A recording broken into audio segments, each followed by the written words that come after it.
Hi, I'm Julie Lowndes, and I co-direct Openscapes with Aaron Robinson.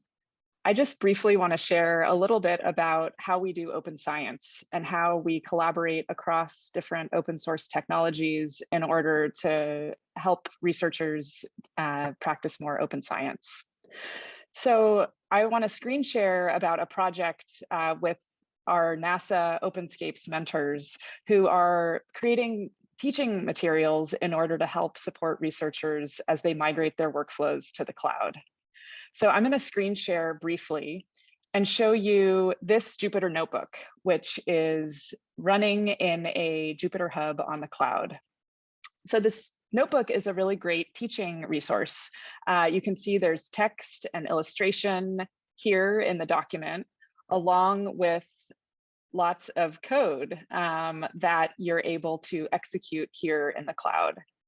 So this is really a great thing that the NASA mentors are developing so that this can be their lecture notes while they screen share and teach. And it can also be a resource that the learners can come back to and continue to use.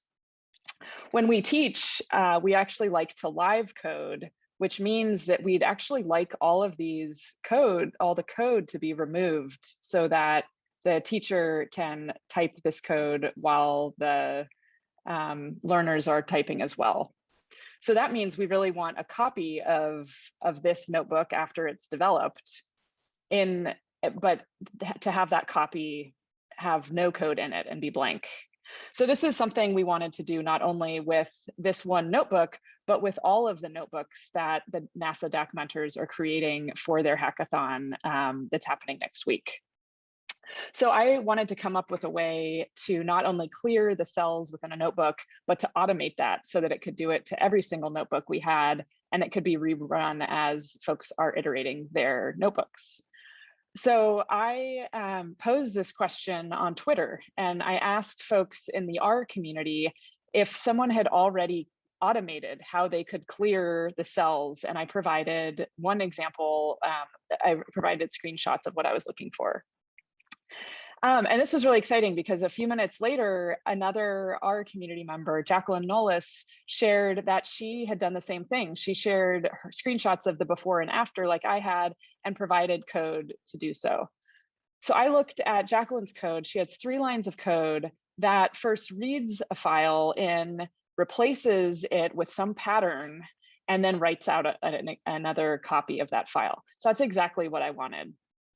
So I was able to start there and take this into R, which is the coding language that I use, and modify her code. So these are her original 3 lines, and I was able to modify that for what we needed with our Python notebooks. I was also able to put this in a for loop, which means that I was able to do this to every single file within a folder that I had specified. And additionally, I have another step where I first converted that Jupyter notebook into a Quarto notebook so that I'd be able to run Jacqueline's code. So the ultimate place that we get to here is now in our GitHub repository where all of our NASA mentors are collaborating to create these materials. We now have a tutorial templates folder that is copies of the tutorials they've been developing. And so we're able to share these now with our learners next week.